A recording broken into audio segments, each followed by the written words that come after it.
Assalamualaikum warahmatullahi wabarakatuh.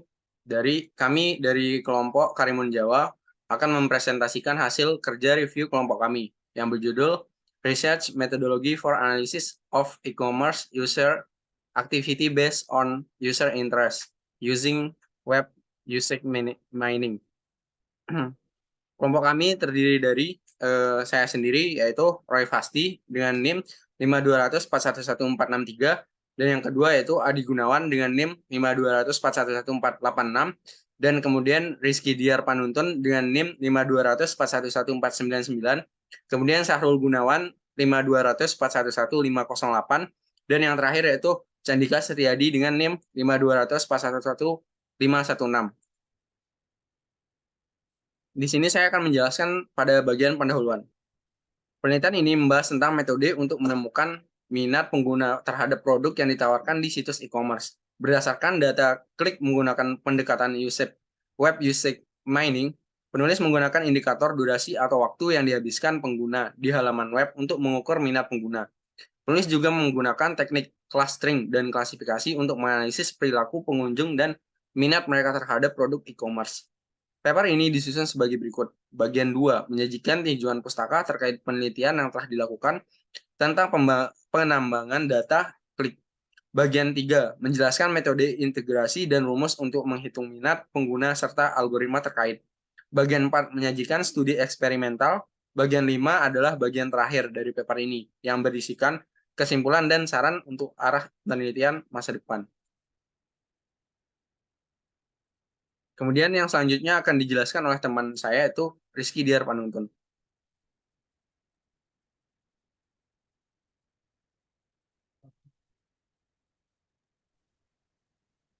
Pertama, masalah penelitian. Interaksi pengunjung dengan situs web e-Niaga menghasilkan data aliran klik dalam jumlah besar yang disimpan dalam log akses web. Dari sudut pandang bisnis, data klik streamer dapat digunakan sebagai sarana untuk mencari informasi minat pengguna. Tujuan penelitian, penggunaan metode untuk menemukan minat pengguna terhadap produk yang ditawarkan di situs web e-commerce berdasarkan penggunaan web penambangan data clickstream. Pada penelitian yang direview, minat pengguna diselidiki dengan menggunakan pendekatan PIE yang ditambah dengan teknik clustering dan klasifikasi. Selanjutnya akan dilanjutkan oleh Gunawan.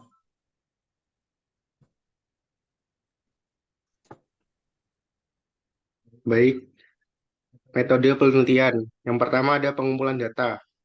Data ini berasal dari file log client. Yang kedua ada pre-processing. Data yang tidak diperlukan dari crawl robot web dihapus. Lalu ekstrak data, aktivitas pengguna, data diubah ke dalam format yang diperlukan untuk melakukan pengukuran minat pengguna.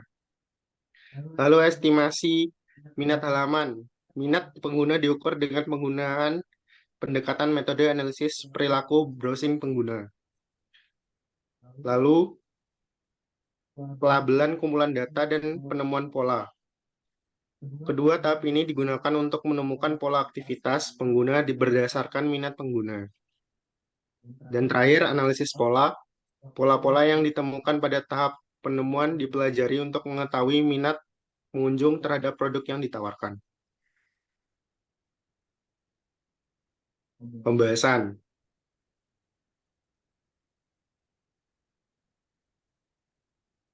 Jadi pengumpulan data. Pengumpulan data dilakukan dari website e-commerce komputermurahjogja.com pada tanggal 16 September 2014 hingga 16 November 2014. Dan total data yang diperoleh sebesar 637.890 baris data log.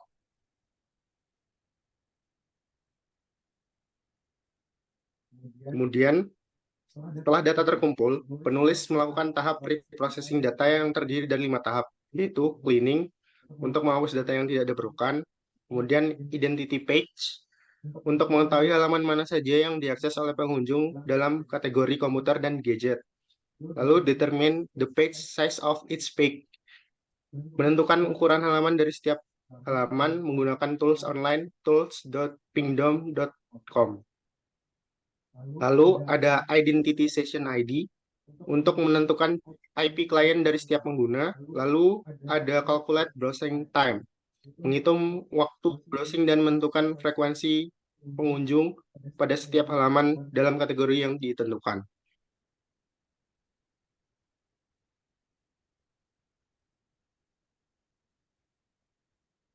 Selanjutnya akan dijelaskan teman saya, Sarul.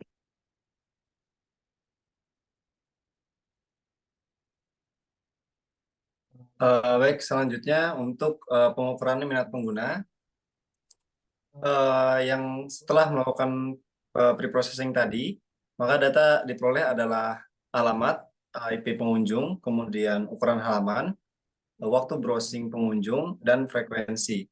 Nah, minat pengunjung ini terhadap satu halaman ditentukan melalui estimasi minat halamannya. Kemudian setelah itu melakukan pelabelan data dan penemuan pola. Pada proses ini digunakan untuk menghilangkan outlier dengan menggunakan K-means dan make destiny based cluster. Selanjutnya untuk analisis pola. Analisis pola ini dilakukan menggunakan metode clustering dan dibagi menjadi dua kelas, yaitu tertarik dan tidak tertarik. Minat pengunjung itu ditentukan berpengaruh oleh parameter yang itu adalah frekuensi kunjungan, kemudian lama waktu yang dihabiskan saat mengakses halaman, dan juga jangka waktu kunjungan awal dan terakhir. Selanjutnya untuk hasil akurasi algoritma SMO, untuk hasil klasifikasinya, untuk notebook itu hasilnya ada di 95,6%, kemudian smartphone ada di 68%, dan untuk all-in-one PC ada di 64%. Selanjutnya dilanjutkan oleh teman saya, Candika.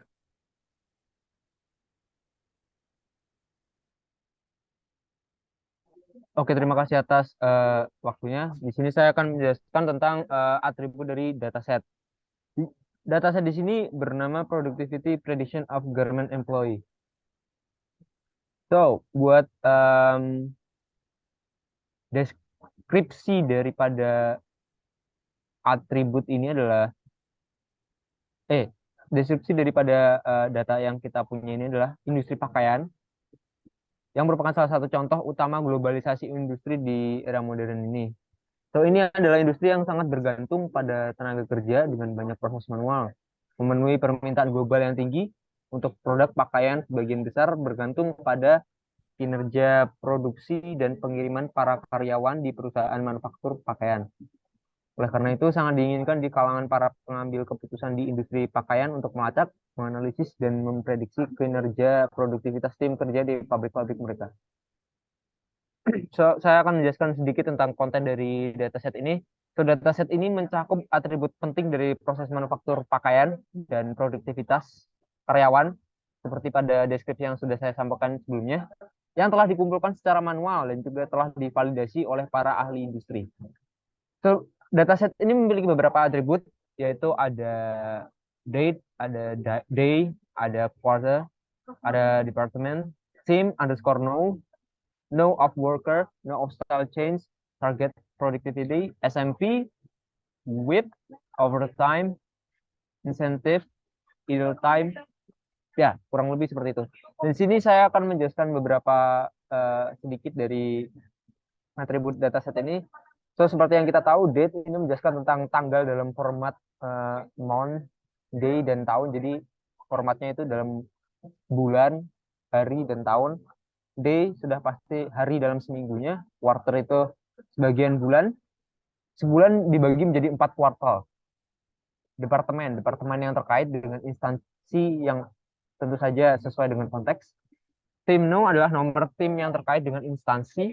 No number of worker atau no of worker, jumlah pekerja dalam tiap tim.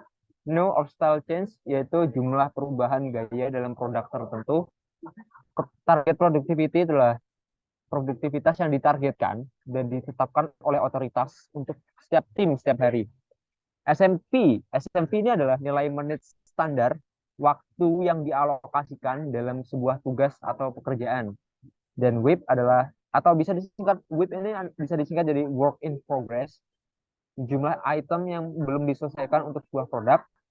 Overtime tentu saja jumlah lembur. Lalu ada insentif, yaitu jumlah intensif keuangan dalam BDT yang memungkinkan atau memotivasi suatu tindakan tertentu. Dan idle time, yaitu jumlah waktu ketika produksi berhenti karena beberapa alasan. Itu adalah sebagian penjelasan dari atribut dataset dan juga deskripsi dari dataset yang telah kita punya. Untuk selanjutnya saya kembalikan ke moderator. Terima kasih.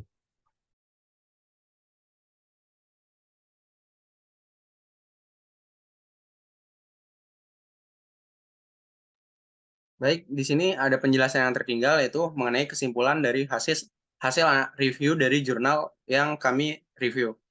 Kesimpulan dari jurnal yaitu plan ini menyajikan metodologi untuk mengidentifikasi minat pengguna terhadap produk di situs e-commerce komputermurahjogja.com melalui analisis data klik stream pengguna. Hasil eksperimen menunjukkan bahwa produk yang diminati pengunjung dapat diidentifikasi dengan metode yang diusulkan. Dengan penelitian ini dapat membantu pemilik situs e-commerce dalam merancang strategi penjualan produk untuk berbagai kategori. Baik, sekian dari presentasi kelompok kami. Kami ucapkan terima kasih. Wassalamualaikum warahmatullahi wabarakatuh.